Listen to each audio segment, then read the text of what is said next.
नमस्कार दोस्तों, मैं सचिन द्विवेदी आप सभी का स्वागत करता हूं अपने यूट्यूब चैनल अभिनव क्लासेस पर।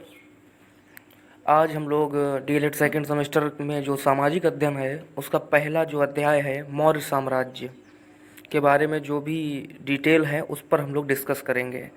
जो मौर्य साम्राज्य है वो आपका पहला अध्याय में मौर्य साम्राज्य के बारे में पूरा डिटेल दिया गया है और उसके लिए मैंने आपके लिए जो सबसे ज़्यादा इम्पोर्टेंट हो सकते थे नोट्स उनको बनाया है, लगभग 4 पब्लिकेशन की किताबों को मिला करके, और एक बिल्कुल जिसको बोलते हैं क्रीम वो तैयार की है आपकी पीडीएफ फाइल में। तो आज हम लोग इस पर डिस्कशन करेंगे और जो लोग नोट्स बना रहे हैं वो इसको ज्यों का त्यों उतार सकते हैं। और मैं गारंटी देता हूँ इस बात की, इतना पढ़ लेने के बाद मौर्य साम्राज्य से क्वेश्चन आपका आउट नहीं जाएगा। इसमें उस हर बिंदु के बारे में बताया गया है जो परीक्षा की दृष्टि से आपका महत्वपूर्ण होता है।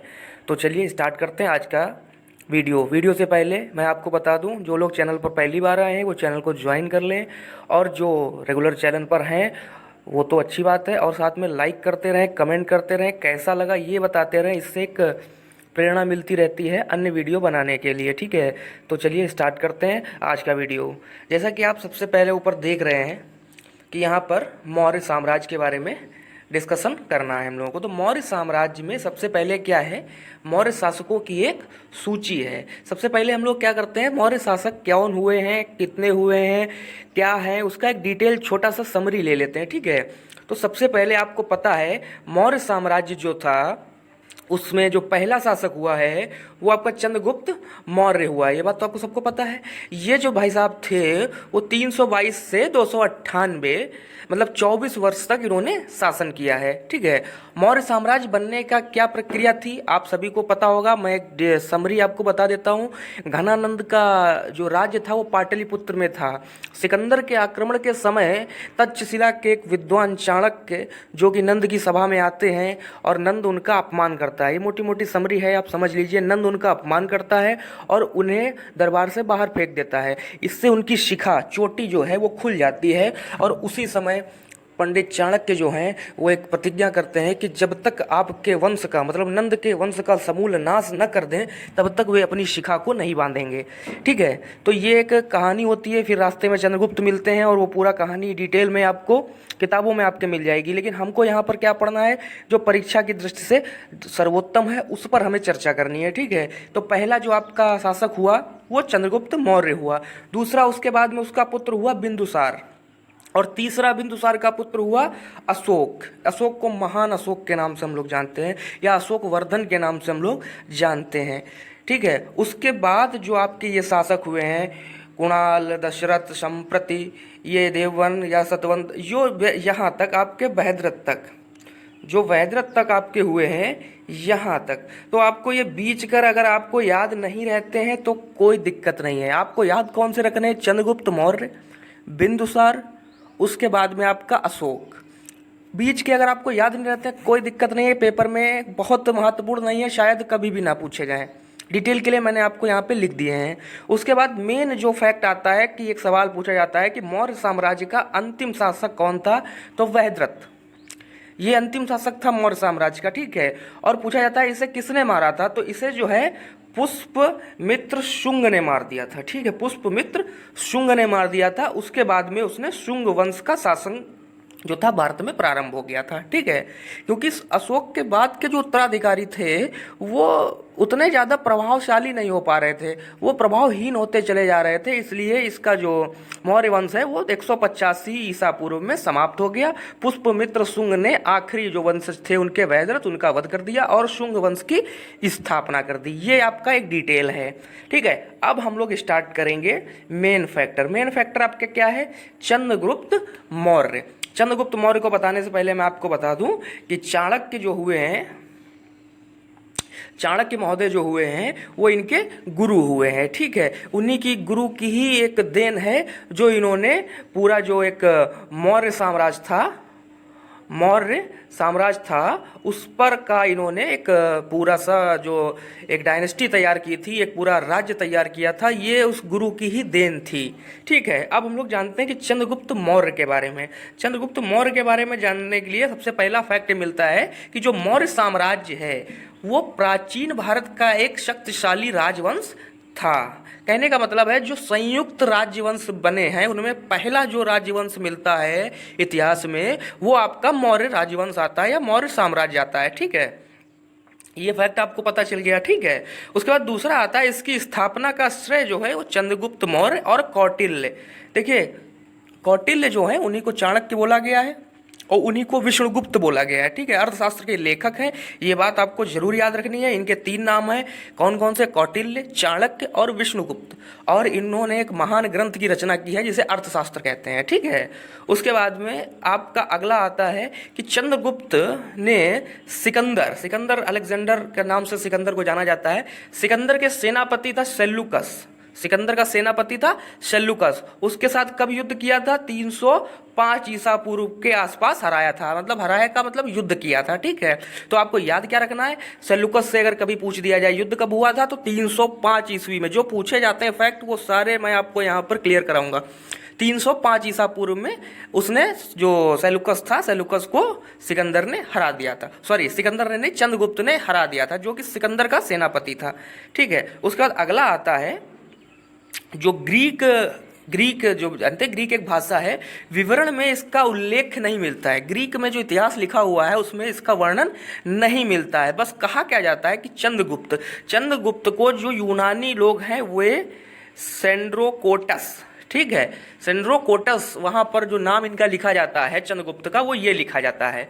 ठीक है, और सेल्यूकस के बीच एक संधि का वर्णन मिलता है। देखिए संधि तो हुई थी, ये बात अपने यहाँ भी मिलती है और युद्ध का वर्णन भी मिलता है, लेकिन यूनान में सिर्फ संधि का वर्णन मिलता है, युद्ध में हारने का वर्णन नहीं मिलता है। अब हुआ क्या था उसमें? संधि के अनुसार हुआ क्या था? संधि के अनुसार कंधार, काबुल, हेरात और बलूचिस्तान, ये 4 राज्य जो थे वो सेल्यूकस ने सिकंदर को दे दिए थे। ठीक है, और इसके बदले में चंद्रगुप्त ने 500 हाथी भेंट किए थे सेल्यूकस को। ठीक है, सेल्यूकस निकेटर भी नाम कहीं कहीं पर आपको मिल जाएगा। ठीक है, और दूसरी सबसे बड़ी चीज जो पूछी जाती है आपके पेपर में कि इतना ये जो कहा जाता है वो क्या कहा जाता है कि चंद्रगुप्त ने सेल्यूकस की बेटी कार्नेलिया मिलेगा, हेलेना मिलेगा नाम, हेलन भी कहीं कहीं मिल जाता है। ठीक है, कार्नेसिया भी कहीं कहीं लिखा मिल जाएगा। तो फैक्ट जो है वो कार्नेलिया और हेलेना है। ठीक है, उनका वैवाहिक संबंध स्थापित कर दिया गया था और यह प्रथम अंतरराष्ट्रीय विवाह था। ये भी चीज आपको याद रखनी है। ठीक है, कहने का मतलब है संधि में क्या क्या हुआ था? संधि में कंधार, काबुल, हेरात और बलूचिस्तान के जो प्रदेश थे, जो राज्य थे, वो चंद्रगुप्त को दे दिए। बदले में चंद्रगुप्त ने 500 हाथी भेंट किए थे और साथ ही जो सेल्यूकस की बेटी कार्नेलिया थी, हेलेना, उसका वैवाहिक संबंध जो है वो चंद्रगुप्त से कर दिया गया था, जो कि प्रथम अंतरराष्ट्रीय विवाह था। ठीक है, उसके बाद आगे चलते हैं। सेल्यूकस ने मेगस्थनीज को चंद्रगुप्त के दरबार में राजदूत के रूप में भेजा था। अब मेगस्थनीज के बारे में थोड़ा सा जान लीजिए। ये वही मेगस्थनीज है जिन्होंने प्रसिद्ध पुस्तक इंडिका को लिखा है। ठीक है, प्रसिद्ध पुस्तक इंडिका को लिखा है। कई बार आपके पेपर में आ चुका है कि मेगस्थनीज ने किस बुक को लिखा या किस किताब को लिखा हुआ है, रचनाकार है, तो आपको पता होना चाहिए इन्होंने इंडिका पुस्तक लिखी है। ठीक है, उसके बाद में अब देखते हैं इन्होंने जो अगला पॉइंट है आपका वो है अपने जीवन के उत्तरार्ध में, मतलब अंत में जब आ गया था वो भी अपने जीवन में, तो उसने जैन धर्म अपना लिया था। लिखने वाली चीज़ें हैं, यदि आप पीडीएफ लिख रहे हैं तो कोई दिक्कत नहीं, यदि आप इनमें से भी कुछ अच्छा निकाल रहे हैं मैं तो कहूँगा आप पूरी पीडीएफ लिख लीजिए। इससे क्या होगा, आपको 100% सफलता की गारंटी दे सकता हूँ मैं। चंद्रगुप्त मौर्य के साम्राज्य से अगर मौर्य डायनेस्टी से कोई भी क्वेश्चन आएगा तो वो छूटेगा नहीं आपसे। तो जैन धर्म अपना लिया था। ठीक है, और सिंहासन को त्याग कर ये भी पूछा जाता है कि कहाँ गया था? कर्नाटक के श्रवणबेल गोला में चला गया था। और जो चंद्रगुप्त मौर्य हैं उनके गुरु का क्या नाम था? तो जैन मुनि भद्रबाहु नाम था। जैन धर्म से थे तो जैन मुनि हो गए, के साथ सन्यासी का जीवन व्यतीत करने लगा था। और अंतिम समय में उस श्रवणबेल गोला में ही उसकी मृत्यु हो गई थी। तो ये बात हो गया आपका पूरा विवरण जो आपको मिलता है चंद्रगुप्त मौर्य के बारे में। अब हम लोग चलते हैं आगे। चंद्रगुप्त मौर्य के बाद में आपका अगला जो आता है, एक चीज़ और देख लीजिए, एक बात और रह गई चंद्रगुप्त मौर्य के बारे में। चंद्रगुप्त और सेल्यूकस के मध्य युद्ध का वर्णन एप्पियानस ने किया है, ठीक है। एप्पियानस एक व्यक्ति हैं, उन्होंने किया है। और चंद्रगुप्त मौर्य जो है दिगंबर शाखा को, जैन धर्म में एक शाखा होती है दिगंबर, ठीक है, उसको मानता था, ठीक है। उसके बाद में आपका अगला आता है, यदि आपको पीडीएफ चाहिए है तो आप इस पे मैसेज कर, इस नंबर पे आप मैसेज कर सकते हैं, आपको पीडीएफ प्राप्त हो जाएगी, ठीक है। उसके बाद में आता है जो चंद्रगुप्त का पुत्र था बिंदुसार। देखिए बिंदुसार कोई बहुत बड़े कामकाज करके नहीं गए दुनिया से, इसलिए ज़्यादा उनको याद नहीं किया जाता है। उनके बारे में 2 से 3 बातें ही कभी कभी पूछ ली जाती हैं, ठीक है। तो वो सारी चीज़ें हम आपको जल्दी से बता देते हैं। आपको ये जो पूरा डिटेल लिखा है आप चाहिएगा तो पढ़ लीजिएगा वीडियो को रोककर, कोई दिक्कत नहीं है। बस आपको जो याद रखने वाली बातें हैं वो ये याद रखना है कि बिंदुसार जो था वो चंद्रगुप्त का पुत्र था, ठीक है, चंद्रगुप्त का पुत्र था। और उसके बाद में आपको एक याद ये रखना है कि उसकी माँ जो थी वो जैन धर्म की थी और जिनका नाम जो था वो दुर्धर था, ठीक है। ये एक बात याद रखनी है। और एक चीज़ जो पूछी गई है आपके पेपर में वो ये है कि जो बिंदुसार था उसको किसकी उपाधि प्राप्त थी, तो अमित्रघात की उपाधि उसको प्राप्त थी, ये आपको याद रखना है। साथ में एक बात और याद रखनी है कि उसने एक यूनानी शासक एंटियोकस प्रथम से सूखी अंजीर की मीठी शराब, सूखी अंजीर मंगाई थी, मीठी शराब मंगाई थी और एक दार्शनिक की मांग की थी। तो जो वहाँ का राजा था ये एंटियोकस प्रथम, उसने क्या किया था, यूनान से सिर्फ शराब और अंजीर दी थी, दार्शनिक देने से इनकार कर दिया था। इतना ही डिटेल है इन महोदय का, ठीक है। इससे ज़्यादा आपको इनके बारे में कुछ खास नहीं पढ़ना है, बस इनकी उपाधि और ये जो एंटियोकस प्रथम है ये थोड़ा सा आप ध्यान में रखेंगे, ठीक है। अब एक महान राजा का जिक्र होने वाला है, महान अशोक वर्धन। यहाँ से आपको 3 से 4 नंबर ज़रूर मिलेंगे, ये गारंटी देता हूँ मैं आपको, ठीक है। अब आपको देखना क्या है, अशोक वर्धन भारत के ही नहीं बल्कि विश्व इतिहास के सबसे महानतम शासकों में से एक हैं, ये बात आपको याद रखनी है, जो कि आपको 2 नंबर क्वेश्चन लिखने में मदद करेगी। अगला क्या कह रहा है, अगला है कई विद्वान तो सम्राट अशोक को विश्व इतिहास का सबसे सफल शासक भी मानते हैं, ठीक है। अपने राजकुमार के दिनों में, मतलब जब ये राजकुमार थे, राजा नहीं थे, इन्होंने उज्जैन तथा तक्षशिला के विद्रोह को दबा दिया था। मतलब उज्जैन और तक्षशिला में इनके शासनकाल में जब ये राजकुमार थे तो एक बड़ा विद्रोह हो गया था, वह इन्होंने अपने राजकुमार रहते ही अपनी कुशलता से दबा दिया था, ठीक है।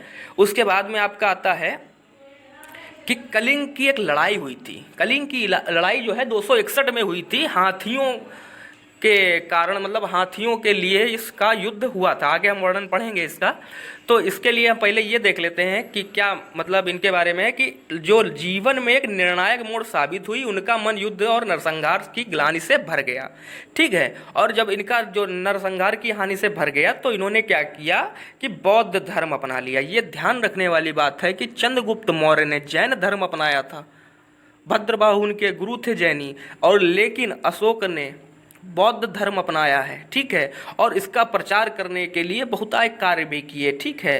अशोक को बौद्ध धर्म की जो शिक्षा दीक्षा, जैसे भद्रबाहु ने चंद्रगुप्त मौर्य को जैन धर्म की शिक्षा दीक्षा दी थी, वैसे ही उपगुप्त महोदय एक हुए हैं, उपगुप्त महोदय ने जो है दीक्षित किया था अशोक को बौद्ध धर्म के लिए, ठीक है। और जो अशोक की कुछ उपाधियां हैं, जैसे कि अभी मैंने आपको अमित्रघात बताई थी बिंदुसार की, वैसे ही इनकी जो उपाधि हैं वो हैं देवान प्रिया, कभी कभी देव प्रिया भी होता है, प्रियदर्शी, ठीक है, जैसी उपाधि इनको मिली हुई थी, ठीक है। उसके बाद में अगला आता है, उन्होंने धम्म के प्रचार करने के लिए विदेशों में अपने प्रचारक भेजे। देखिए धम्म जो है बौद्ध धर्म का ही एक रूप है, बौद्ध धर्म को ही आप धम्म कह सकते हैं, क्योंकि जो एक वहाँ का एक कोटेशन होता है धम्मम शरणम गच्छामि, तो वहाँ से धम्म शब्द को लिया गया है। तो उसके प्रचार के लिए उन्होंने प्रचारक भेजे।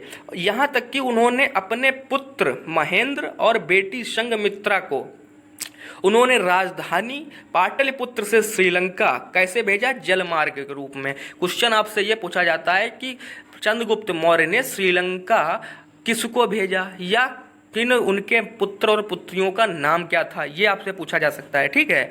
उसके बाद में आपका आता है पटना, जो इस समय पाटलिपुत्र है, ठीक है। ऐतिहासिक महेंद्र घाट जो महेंद्र के नाम पर है वो वहीं पर नाम से नामकृत है, जो प्रसिद्ध है। ठीक है, युद्ध से मन ऊब जाने के बाद सम्राट अशोक ने एक बड़ी सेना बनाई थी। सेना क्यों? क्योंकि कोई भरोसा नहीं था आक्रांताओं का कि कब वह आक्रमण करे, लेकिन वह बौद्ध धर्म अपना चुका था, इसलिए अहिंसा के मार्ग पर चलता था। इसलिए उसने एक अपनी अलग सेना बना रखी थी जो कि रक्षा कार्य में कार्य करती थी। ठीक है, ऐसी विदेशी आक्रमण साम्राज्य के पतन को रोकने के लिए आवश्यक था। ठीक है, जो कि पतन रुकता। उसके बाद में आपका आता है कि अशोक के जो शिलालेख हैं, बहुत बढ़िया क्वेश्चन है। अशोक के जो शिलालेख हैं, इनकी खोज जो सर्वप्रथम हुई है वो 1750 ईस्वी में हुई है।